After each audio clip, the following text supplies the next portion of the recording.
नमस्कार, स्वागत है आपका आपके अपने चैनल पुल की टॉप स्टोरीज पर। आज की कहानी बहुत प्रसिद्ध प्रेम कहानी हीर रांझा। बहुत समय पहले की बात है। पाकिस्तान में चिनाब नदी के किनारे पर पंजाब का एक गांव था।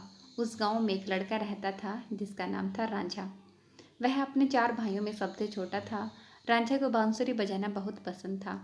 उसकी खेती में कम ही रुचि थी, जिसके कारण वह खेती में अपने भाइयों का साथ न देकर बस बांसुरी बजाता रहता, जिसके कारण रांझा के भाई उसको पसंद नहीं करते थे।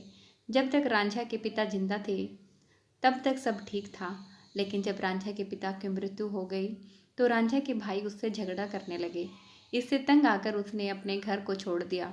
रांझा इसके बाद घूमता हुआ दूसरे गांव में पहुंचा। वहां पर एक काम की तलाश में घूम रहा था कि उसे एक घर में चरवाहे का काम मिल गया। वह हीर के परिवार के पशुओं को चराता, जिसके बदले में उसको रहना और खाना मिल जाता था। रांझा पशुओं को चराते समय बांसुरी बजाता। हीर को रांझा की बांसुरी की धुन बहुत पसंद थी। रांझा ने भी जब हीर को देखा तो वह उसकी खूबसूरती का दीवाना हो गया। जब भी रांझा बांसुरी बजाता तो हीर उसके पास पहुंच जाती। धीरे धीरे हीर और रांझा को एक दूसरे से प्रेम हो गया। इसके बाद वह अक्सर एक दूसरे से चोरी छिपे मिलने लगे।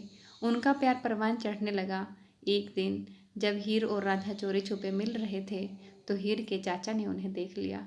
उसने यह बात हीर के माता पिता को बता दी। हीर के पिता ने रांझा को काम से निकाल दिया और हीर की शादी एक दूसरी जाति के लड़के से तय कर दी। हीर के न चाहते हुए भी उसको अपने परिवार के दबाव के कारण उस लड़के से शादी करनी पड़ी। जब रांझा को हीर की शादी के बारे में पता चला तो वह हीर के गम में साधु बनकर पूरे पंजाब में घूमने लगा और भिक्षा मांगकर अपना गुजारा करने लगा। घूमते घूमते एक दिन रांझा उसी घर में जा पहुंचा जहां हीर की शादी हुई थी। उसकी वहां हीर से मुलाकात हुई। रांझा अब रोज भिक्षा मांगने के बहाने हीर के घर जाता था। एक दिन हीर पर उसकी भाभी को शक हो गया। उसने हीर को टोका, जिसके बाद रांझा ने वहां आना बंद कर दिया। लेकिन वह अपना डेरा उसी गांव के बाहर डालकर रहने लगा। लोग रांझा को बाबा समझकर पूजने लगे। रांझा से जादुई के कारण इधर हीर की तबीयत बिगड़ने लगी। उसका इलाज कराया गया, लेकिन उसे कोई फर्क नहीं पड़ा।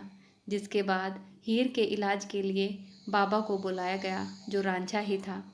रांझा के आने से और केवल हीर के सिर पर हाथ फेरने से हीर धीरे धीरे ठीक होने लगी।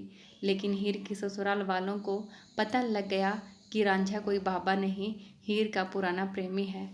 इसके बाद रांझा को पीट कर गांव से बाहर निकाल दिया गया और राजा के सैनिकों के हवाले कर दिया गया। जब रांझा को राजा के सामने हाजिर किया गया तो उसने हीर से अपनी सच्ची मोहब्बत की कहानी सुनाई। राजा ने रांझा से अपने सच्चे प्रेम को साबित करने को कहा। रांझा ने अपना हाथ जलती हुई आग में डाल दिया। इससे राजा को हीर के सच्चे प्रेम का अंदाजा लग गया। राजा ने हीर और रांझा की शादी कराने का हुक्म सुनाया। हीर के ससुराल वालों को भी राजा की बात माननी पड़ी, लेकिन यह बात हीर के चाचा को हजम नहीं हुई। हीर के चाचा ने जिस दिन हीर और रांझा की शादी थी, उसी दिन हीर के खाने में जहर मिला दिया, जिससे हीर की मौत हो गई।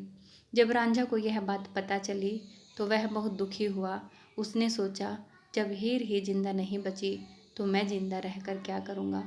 इसलिए रांझा ने भी वह जहर खाल वाला खाना खा लिया, जिससे रांझा की भी मौत हो गई। इस तरह सच्चा प्यार करने वाले 2 लोगों को इस दुनिया ने मिलने नहीं दिया, लेकिन वह मरकर एक दूसरे के हो गए। ऐसे दुनिया में कई प्यार के किस्से और कहानी हैं जो हमें प्रमाणित करती हैं कि सच्चा प्यार ना कभी हारता है, ना कभी झुकता है। वो हमेशा अमर रहता है, चाहे दुनिया वाले कितने भी जालिम हो जाएं। आखिर में जीत प्यार की ही होती है।